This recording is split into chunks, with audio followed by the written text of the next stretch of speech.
Le pouvoir de l'imagination active pour le bien-être mental. Le dialogue caché de l'esprit. Avez-vous déjà remarqué que certaines de vos intuitions les plus profondes ne viennent pas quand vous réfléchissez activement, mais quand vous laissez votre esprit vagabonder? Peut-être sous la douche, pendant une longue promenade, ou dans ces moments silencieux juste avant de vous endormir, quand soudain, la solution à un problème avec lequel vous vous débattiez apparaît. Et si je vous disais que ce n'est pas une coïncidence, mais en fait votre esprit inconscient qui essaie de communiquer avec vous? Carl Jung, l'un des psychologues les plus influents du XXe siècle, a découvert quelque chose de remarquable sur ce phénomène.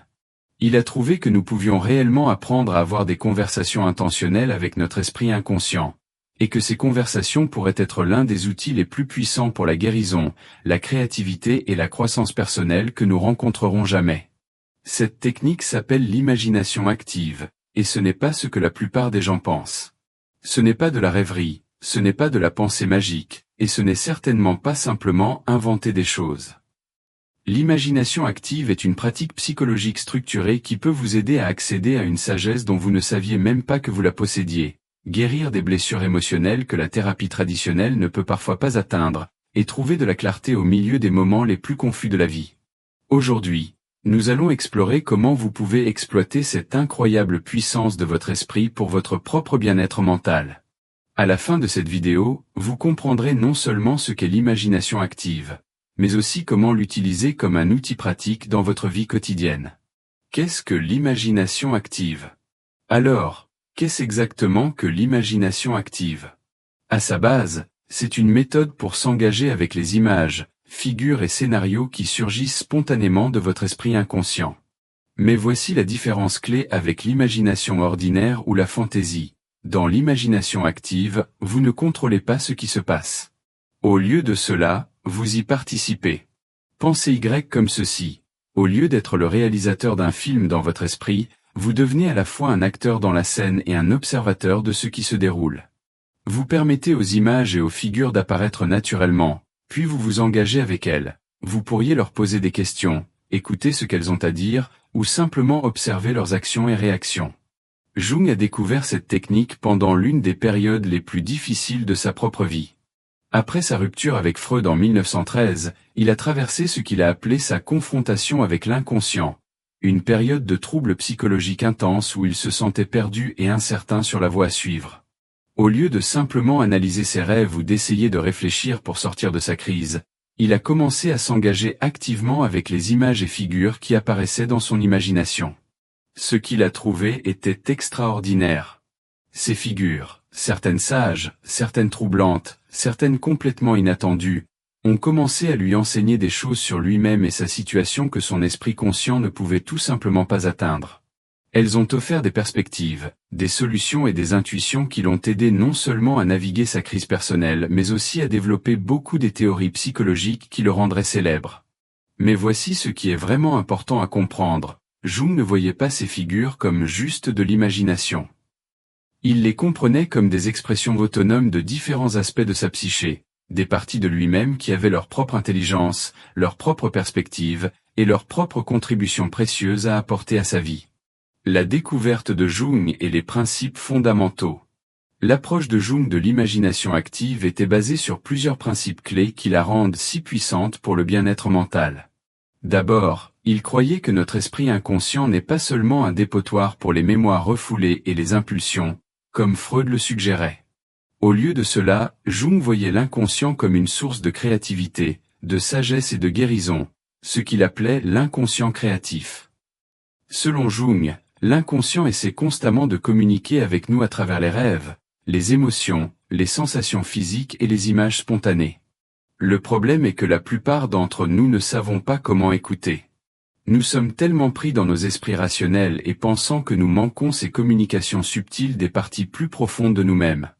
L'imagination active crée un pont entre les esprits conscients et inconscients. Jung croyait que ce dialogue entre différentes parties de la psyché était essentiel pour ce qu'il appelait l'individuation, le processus de devenir entier, intégré et véritablement soi-même. Voici où cela devient vraiment intéressant pour le bien-être mental. Jung a observé que beaucoup de symptômes psychologiques, anxiété, dépression, se sentir bloqué ou perdu, surgit souvent quand nous sommes coupés de notre sagesse inconsciente. C'est comme si des parties de nous-mêmes essayaient d'attirer notre attention, mais nous n'écoutons pas. Ces symptômes pourraient en fait être la façon de l'esprit inconscient de dire « Hé, faites attention à moi. J'ai quelque chose d'important à te dire. » L'imagination active nous permet de nous tourner vers ces parties de nous-mêmes avec curiosité plutôt qu'avec résistance. Au lieu d'essayer simplement de faire disparaître les émotions difficiles, nous pouvons réellement dialoguer avec elles et découvrir ce qu'elles essaient de communiquer.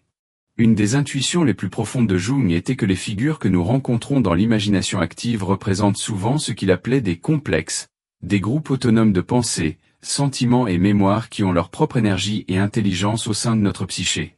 Certains de ces complexes pourraient représenter des parties blessées de nous-mêmes, d'autres pourraient représenter un potentiel inexploité ou de la sagesse.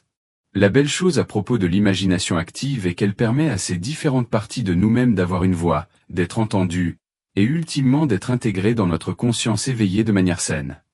Les 4 étapes de l'imagination active. Maintenant, devenons pratiques. Comment pratiquez-vous réellement l'imagination active ?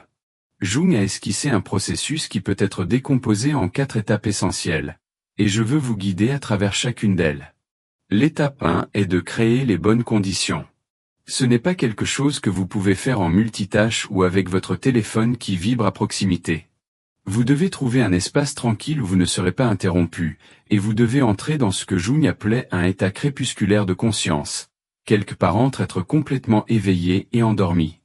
Certaines personnes trouvent cela plus facile avec les yeux fermés, d'autres préfèrent fixer un mur blanc ou regarder par la fenêtre. La clé est de détendre votre esprit rationnel et contrôlant juste assez pour que des images spontanées puissent commencer à émerger. Cela pourrait nécessiter de la pratique si vous êtes habitué à être très analytique ou contrôlant dans votre pensée. L'étape 2 est la phase d'invitation. Plutôt que d'essayer de forcer les images à apparaître, vous créez simplement une attitude ouverte et réceptive et attendez de voir ce qui surgit naturellement. Vous pourriez commencer avec une question ou un sentiment qui vous intrigue, ou vous pourriez simplement demander « Qu'est-ce qui veut être vu maintenant ?» Parfois une image, une figure, ou même juste une couleur ou une forme commencera à apparaître dans votre œil mental. L'étape 3 est là où la vraie magie se produit, c'est la phase d'engagement. Une fois qu'une image ou figure apparaît, vous commencez à interagir avec elle.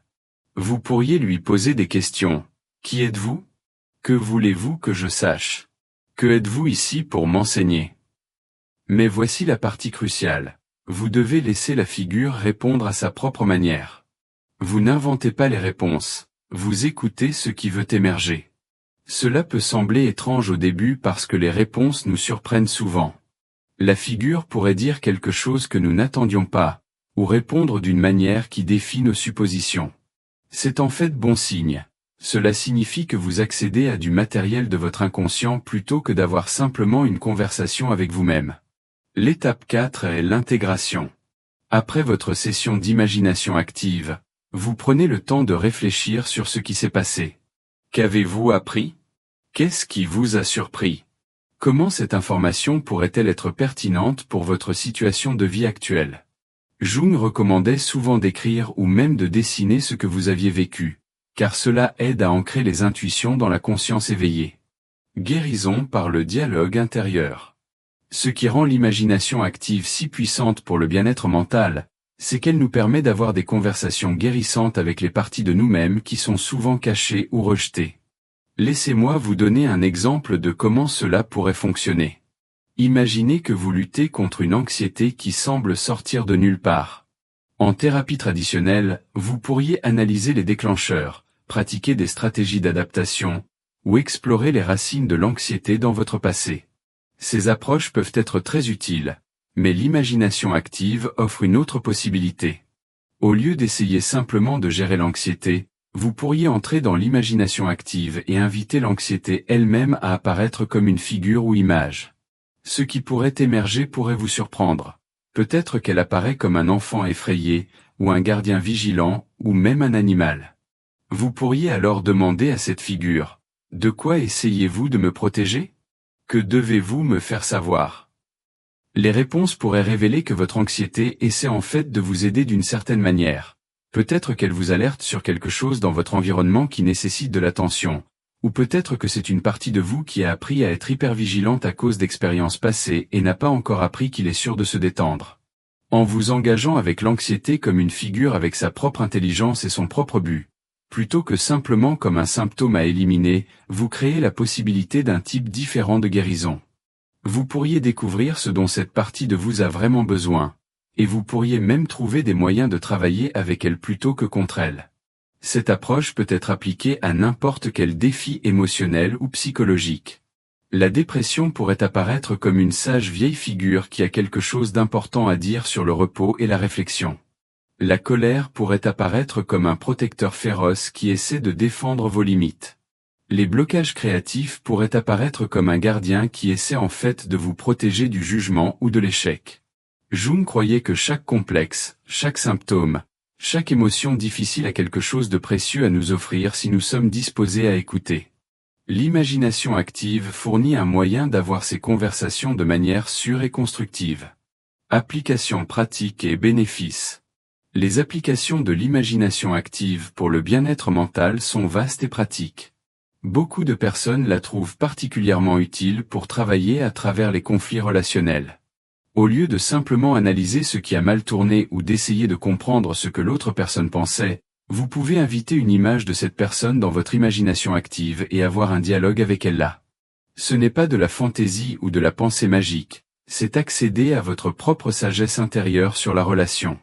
La figure de l'autre personne dans votre imagination pourrait révéler des intuitions sur vos propres patterns, besoins, ou contributions au conflit que vous ne pouviez pas voir de votre perspective quotidienne. L'imagination active est aussi incroyablement puissante pour les blocages créatifs et la prise de décision. Quand vous êtes bloqué sur un problème, au lieu de simplement réfléchir plus fort, vous pouvez inviter le problème lui-même à apparaître comme une figure et lui demander ce dont il a besoin. Vous pourriez être surpris par les solutions créatives qui émergent. Pour ceux qui font face à un traumatisme, l'imagination active peut fournir une manière douce de traiter les expériences difficiles. Plutôt que de revivre directement les événements traumatiques, vous pouvez dialoguer avec des figures qui représentent différents aspects de votre voyage de guérison. Peut-être un guide sage, une figure protectrice, ou même une représentation de votre moi résili. Les bénéfices d'une pratique régulière de l'imagination active s'étendent bien au-delà de la gestion des symptômes. Les gens rapportent une créativité accrue, de meilleures capacités de prise de décision, une plus grande résilience émotionnelle, et un sentiment plus profond de connexion à leur moi authentique. C'est comme si en apprenant à écouter la sagesse de votre inconscient, vous accédez à des ressources et intuitions qui étaient toujours là mais auparavant indisponibles. Un des bénéfices les plus profonds est ce que Jung appelait la fonction transcendante, la capacité de tenir les forces opposées en vous-même en tension créative plutôt que d'être déchiré par elles. À travers l'imagination active, vous apprenez que vous contenez des multitudes et que l'intégration, plutôt que l'élimination, est le chemin vers la complétude. Votre voyage commence maintenant. Alors que nous atteignons la fin de notre exploration aujourd'hui, je veux vous laisser avec cette pensée. Votre esprit inconscient n'est pas votre ennemi. Ce n'est pas une force sombre et chaotique qui doit être contrôlée ou supprimée. C'est en fait l'un de vos plus grands alliés dans votre voyage vers le bien-être mental et la croissance personnelle. L'imagination active vous offre un moyen de puiser dans cet allié, d'accéder à la sagesse et aux ressources de guérison que vous ne savez peut-être même pas que vous possédez. Mais comme tout outil puissant, cela nécessite de la pratique, de la patience et du respect. Je vous encourage à essayer l'imagination active vous-même. Commencez petit, peut-être juste 5 ou 10 minutes dans un espace tranquille, avec un esprit ouvert et un esprit de curiosité. Ne vous inquiétez pas si rien ne se passe au début, ou si ce qui se passe semble étrange ou insignifiant. Faites confiance au processus, et faites confiance à la capacité de votre esprit inconscient de communiquer avec vous à sa propre manière et en son propre temps. Rappelez-vous, ce n'est pas à propos d'avoir des visions dramatiques ou des expériences mystiques. Parfois les intuitions les plus profondes viennent à travers les images les plus simples ou les voix intérieures les plus silencieuses. La clé est d'écouter avec respect et curiosité tout ce qui surgit. Quelle partie de vous-même avez-vous ignoré qui pourrait avoir quelque chose d'important à vous dire? À quoi cela ressemblerait-il de vous tourner vers votre monde intérieur avec la même attention et le même soin que vous donnez à vos relations extérieures? Ce sont les questions que l'imagination active peut vous aider à explorer. Votre esprit inconscient attend d'avoir une conversation avec vous. Il a essayé de vous atteindre à travers vos rêves, vos émotions, vos intuitions et vos impulsions créatives. L'imagination active fournit simplement une ligne directe de communication. Alors je vous mets au défi. Créez de l'espace pour ce dialogue dans votre vie. Réservez du temps pour écouter les parties plus profondes de vous-même. Vous pourriez être étonné par la sagesse, la créativité et la guérison qui émergent quand vous le faites. Si cette vidéo a éveillé quelque chose en vous, j'aimerais entendre parler de vos expériences avec l'imagination active dans les commentaires ci-dessous. Quelles images ou figures sont apparues pour vous? Quelles intuitions ont émergé de ces dialogues intérieurs? Votre partage pourrait inspirer d'autres à commencer leur propre voyage d'exploration intérieure. Et si vous avez soif de plus de contenu sur la psychologie de Jung, la psychologie des profondeurs, et les outils pratiques pour la croissance personnelle, assurez-vous de vous abonner et d'appuyer sur la cloche de notification. Nous construisons une communauté de personnes engagées dans le voyage de toute une vie de devenir qui elles sont vraiment. Jusqu'à la prochaine fois, rappelez-vous, les réponses que vous cherchez pourraient être plus proches que vous ne le pensez. Elles pourraient vous attendre dans les espaces silencieux de votre propre imagination, prêtes à se révéler quand vous êtes prêt à écouter.